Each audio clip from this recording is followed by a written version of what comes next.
जनपद सिविल अस्पताल शहर से कुछ दूरी पर स्थित एक पुराना लेकिन कार्यरत अस्पताल। इसकी स्थापना आजादी के पहले हुई थी।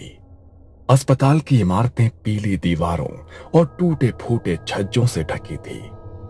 वहीं अस्पताल के पिछले हिस्से में था शवगृह, एक अलग थलग कमरा जहां केवल जरूरत पड़ने पर ही कोई जाता था। इसकी 4 खिड़कियां थी, 3 नॉर्मल और एक हमेशा बंद रहने वाली चौथी खिड़की। डॉक्टर प्राची की उस अस्पताल में नई नई पोस्टिंग हुई थी। उम्र लगभग 32 वर्ष। हाल ही में मेडिकल कॉलेज से फॉरेंसिक स्पेशलिस्ट के रूप में पोस्टिंग हुई थी। दृढ़ आत्मविश्वासी लेकिन पहली बार शवगृह में नियुक्ति से अंदर ही अंदर घबराई हुई थी। उसने अब तक सब कुछ किताबों में पढ़ा था, असली लाशों से कभी पाला नहीं पड़ा था। उसकी पहली मुलाकात हुई रघु से, जो पिछले 30 सालों से शवगृह का सहायक था। सफेद झकबाल, झुकी हुई कमर, लेकिन चेहरे पर हमेशा चेतावनी भरी गंभीरता। उसका शरीर कमजोर था, पर आंखों में अनुभव की गहराई थी। शवगृह में सब कुछ उसी की मर्जी से होता था। वहां एक और व्यक्ति था, अजय, वार्ड बॉय, लापरवाह लेकिन कामकाज में तेज। कभी कभी नियम तोड़ देता था, लेकिन नर्सों के बीच काफी लोकप्रिय था। उसका व्यवहार हल्का फुल्का था, लेकिन कई बार जरूरत से ज्यादा उत्साही हो जाता था। अस्पताल का संचालन करते थे डीन घोष, सिविल अस्पताल के प्रमुख। उम्र 60 के पार, सख्त प्रशासक लेकिन अंदर से संवेदनशील। पुराने जमाने की बातों को गंभीरता से लेते थे। वो खुद मानते थे कि कुछ चीजें तर्क से परे होती हैं। रात की ड्यूटी की जिम्मेदारी निभाती थी नर्स कविता, सीनियर नर्स, तेज और सतर्क, हर छोटी बात नोटिस करती। पर शवगृह के पास ज्यादा देर रुकना उसे भी पसंद नहीं था। उसने कई बार अजीब घटनाएं होते देखी थी, पर कभी भी खुलकर नहीं बोली। डॉक्टर प्राची शर्मा को जब इस शवगृह में ड्यूटी के लिए भेजा गया, तो उसने सोचा कि यह बस एक सरकारी जॉब है। दिन में लाशें देखो, रिपोर्ट बनाओ और शाम को घर लौट जाओ। लेकिन जैसे ही वो पहली बार शवगृह के अंदर पहुंची, रघु ने उसे रोकते हुए कहा, मैडम, बाकी 3 खिड़कियां आप खोलिए, पर चौथी खिड़की को कभी छूना मत। क्यों? वहां भूत रहता है क्या? यहाँ जो आता है वो हंसता है, फिर एक दिन चुपचाप चला जाता है। प्राची ने उसे हल्के में लिया, लेकिन ये शुरुआत थी उस डरावनी कहानी की जो धीरे धीरे उसका हिस्सा बनने वाली थी। 6 साल पहले इसी अस्पताल में एक और डॉक्टर काम करते थे, डॉक्टर जोशी। डॉक्टर जोशी काबिल डॉक्टर थे, लेकिन अंधविश्वास में उनका विश्वास नहीं था। एक रात ड्यूटी के दौरान उन्होंने सिगरेट पीने के लिए चौथी खिड़की खोल दी थी, लेकिन नर्स कविता वो वहां से गुजर रही थी। तब उसने वो दृश्य देखा था। वो खिड़की खोलते ही जैसे कुछ धुआं सा अंदर आया और डॉक्टर जोशी वहीं शौक में खड़े थे।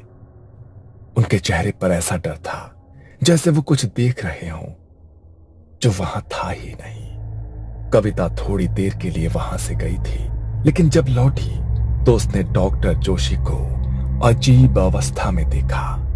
उनकी आंखें खुली थी, चेहरा पसीने से भीगा था और एकटक उसी खिड़की को घूर रहे थे। उस हादसे के बाद डॉक्टर जोशी ने किसी से कुछ नहीं कहा, लेकिन वो अंदर से बदल गए थे।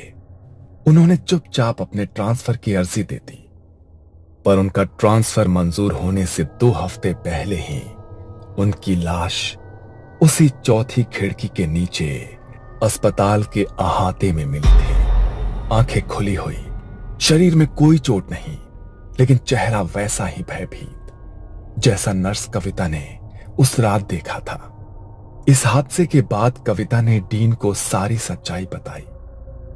2 हफ्ते पहले की बात है। जोशी सर नाइट शिफ्ट कर रहे थे। मैं वहाँ से वॉशरूम जा रही थी, तभी मैंने उन्हें वो चौथी खिड़की खोलकर सिगरेट जलाते देखा।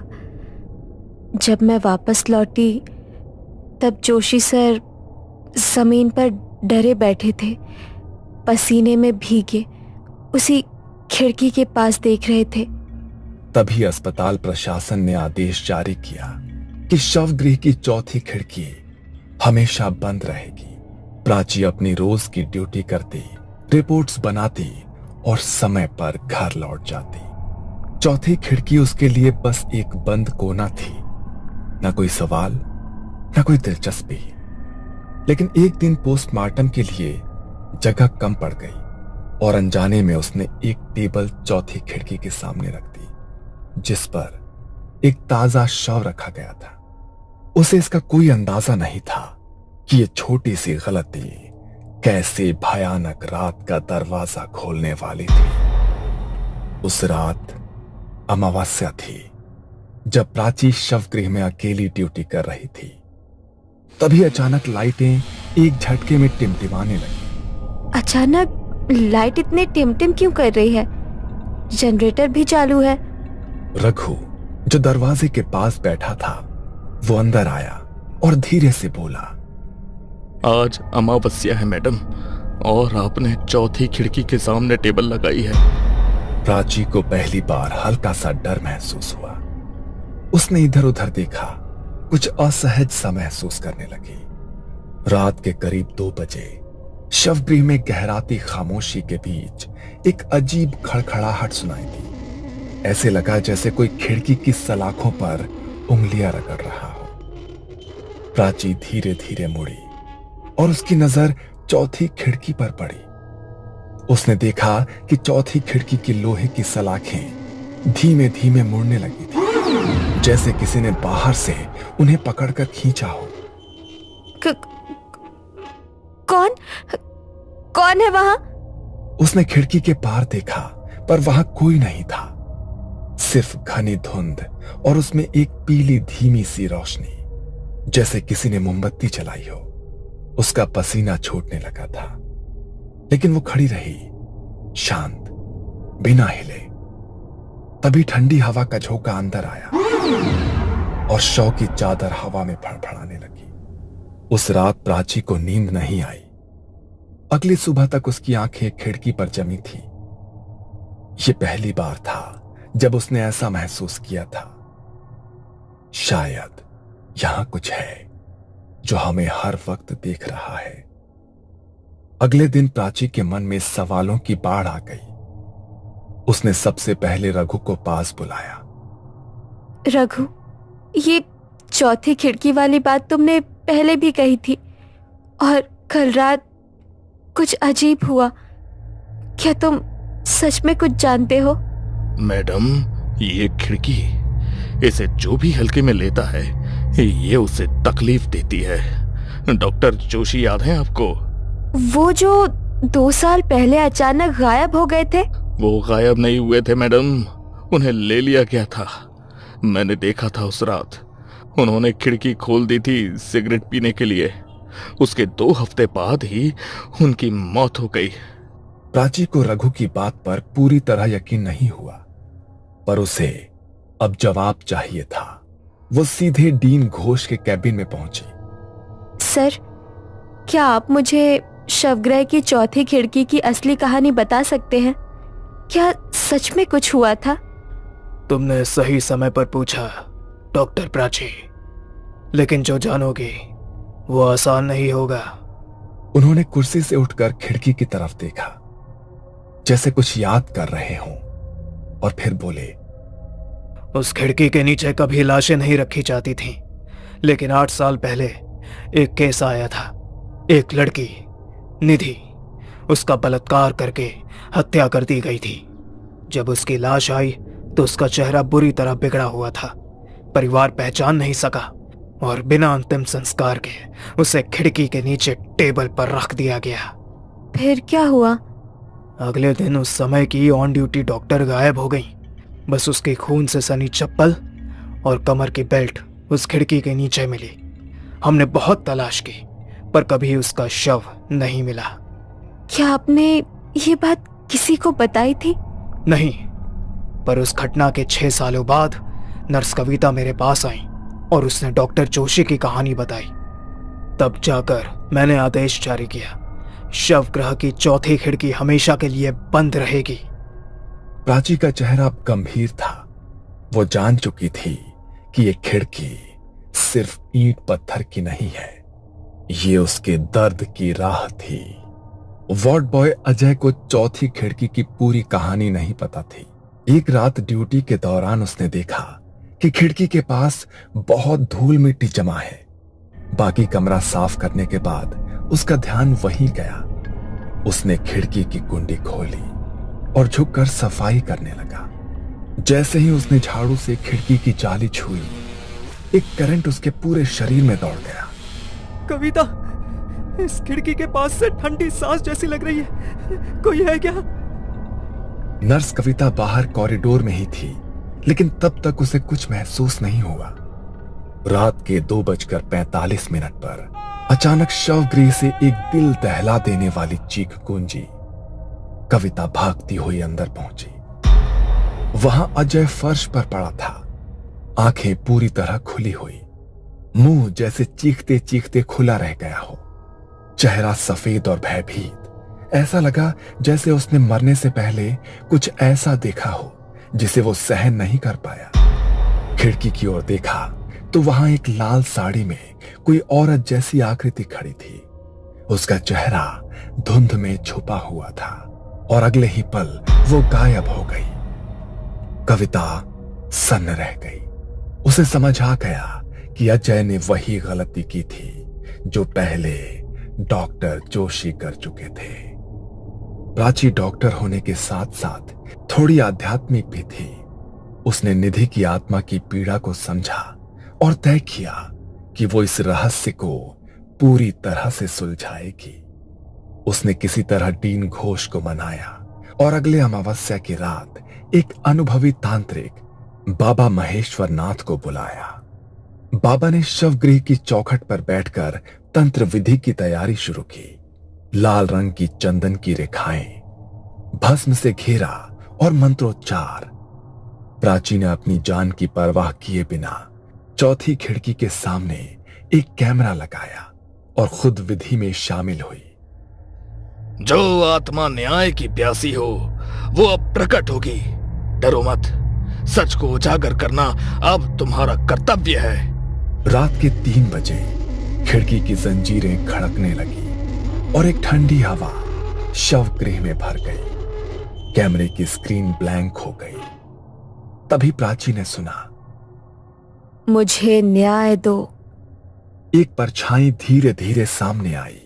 वही लड़की, झुलसी त्वचा, अधखुले होंठ और खून से सनी साड़ी। मैं इंतजार करती रही हर रात। कोई मेरा सच नहीं जानता। किसी ने मेरी चिता नहीं जलाई। मैं अधूरी रह गई।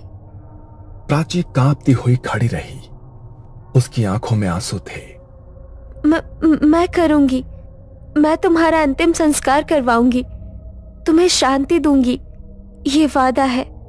बाबा ने मंत्र पढ़ते हुए खिड़की पर भस्म फेंका और एक तेज चीख गूंजी जैसे आत्मा ने वर्षों का दर्द उगल दिया हो। कमरे का तापमान सामान्य होने लगा, लेकिन हवा में अब भी भारीपन था, जैसे कोई दर्द अभी पूरी तरह गया नहीं था।